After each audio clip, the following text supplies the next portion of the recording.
கைகளை உயர்த்தி நான் உங்களுக்காக ஜெபிக்கிறேன். தகப்பனே, இந்த 70வது நாளிலே உம்முடைய மகிமை எங்கள் மத்தியிலே இருக்கிறதற்காக நன்றி.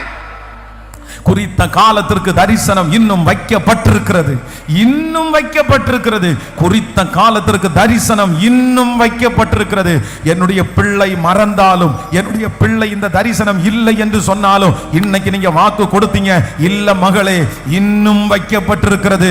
உனக்குள்ள சின்ன வயசுல வைத்திருக்கிற அந்த தரிசனம் இன்று வரைக்கும் வைக்கப்பட்டிருக்கிறது. நீ காலேஜ் படிக்கும் போது இருந்த அந்த தரிசனம் இன்னும் வைக்கப்பட்டிருக்கிறது.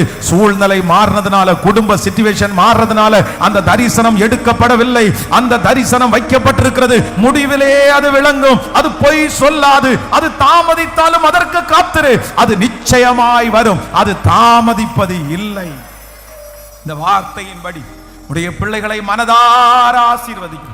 லைவ்ல இந்த சத்தத்தை கேட்டுட்டு இருக்கிற பிள்ளைகளை ஆசீர்வதிக்கிறேன். இந்த சத்தத்தை கேட்கிற ஒவ்வொருவரையும் ஆசீர்வதிக்கிறேன். ஐயா, எங்க திருச்சபைக்காக நீங்க இறங்குகிறதற்காக ஸ்தோத்திரம். இந்த இடத்திற்கான மீதி தொகையை கொடுத்து முடிக்கிறதற்கு ஒரு அற்புதத்தை கர்த்தர் எங்களுக்கு காண பண்ணுகிறதற்காக ஸ்தோத்திரம் அப்பா.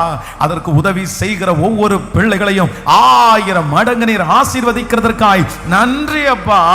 75வது நாளை முடிக்கும் போது ஒரு மகிமையை நாங்கள் பார்க்க உதவி செய்யும். கடைசி 21 நாட்களிலும் அந்த தனி ஜபத்தை கர்த்தரை ஆசீர்வதிப்பீராக.